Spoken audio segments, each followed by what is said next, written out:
Detectives! This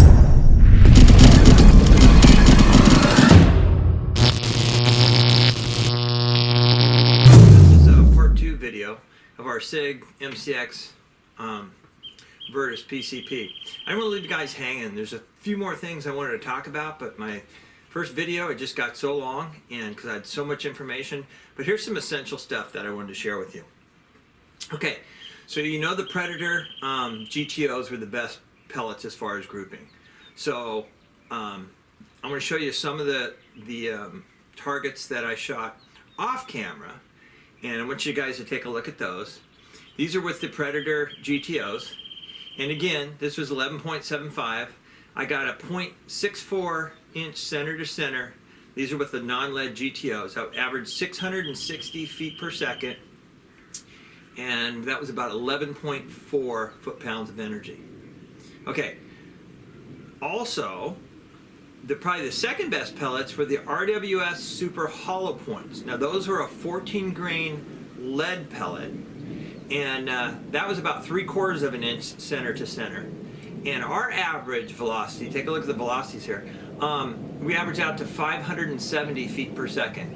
Now it's only about 10 foot-pounds of energy, but that's how it did with the lead pellets. The third best pellets were SIG's own, they're Venom Pellets. They're a 14.5 grain pellet, and you saw we got it under an inch there. That was a 0.90. Now these are 6-shot groups that I was taking off camera. And we averaged 567 feet per second, and you get about 10.5 foot-pounds of energy on that. But not bad grouping, and those are, you know, lead pellets. You can see the velocity is down a little bit because it's a little heavier pellet, 14.5. And then for those of you, you want to know, hey, how was this work with the Crossman Premier Pellets? So I shot a 10-shot group of the Crossman Premier Pellets, and as you can see, we got about 1.2 inches, okay? And we averaged about 569 feet per second, as you can see it there.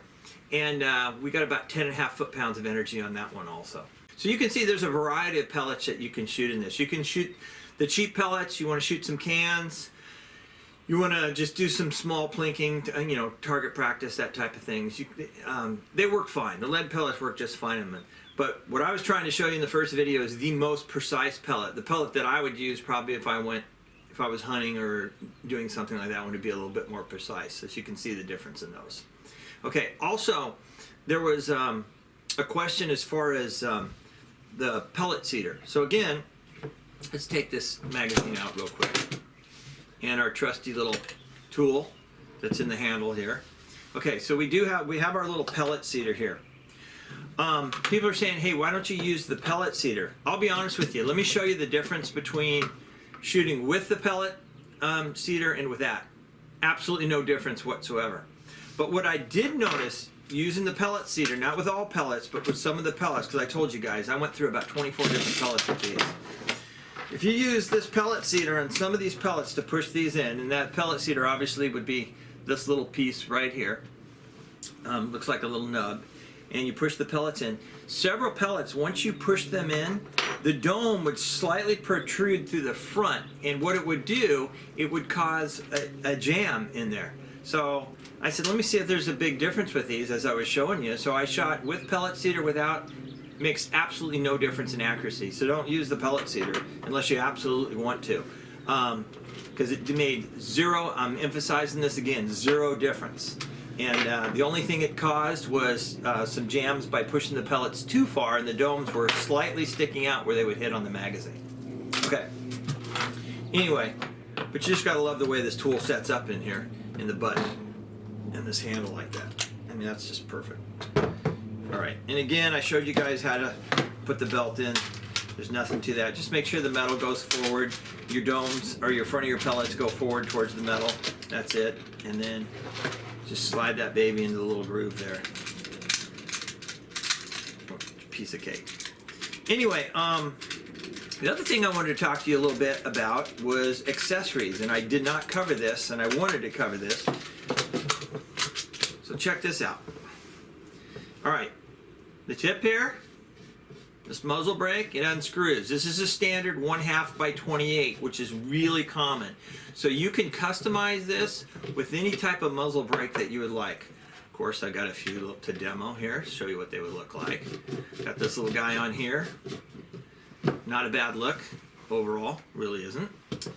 And then if you want to go a little bigger, more like mock suppressor style, we have that too. I'll show you the bigger guy on here, what that would look like.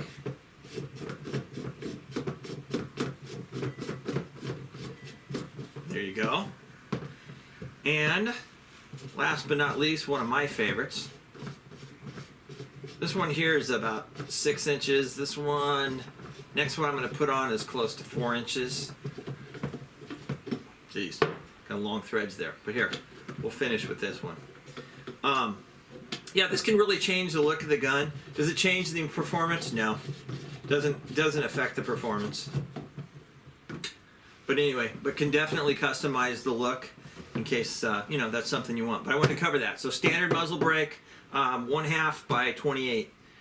Will go screw right on there, which is kind of a neat little feature. In addition to that, just to clarify, I covered this before. This has the M-Lok. So any of these longer, thin, rectangular openings, those take an M-Lok.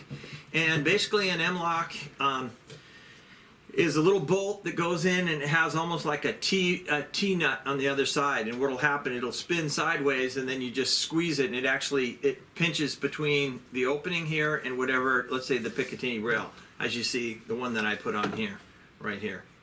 So, and those are cheap. You can find those online anywhere. But anyway, those are the key things that I wanted to cover for you guys, and also the velocities on those other pellets.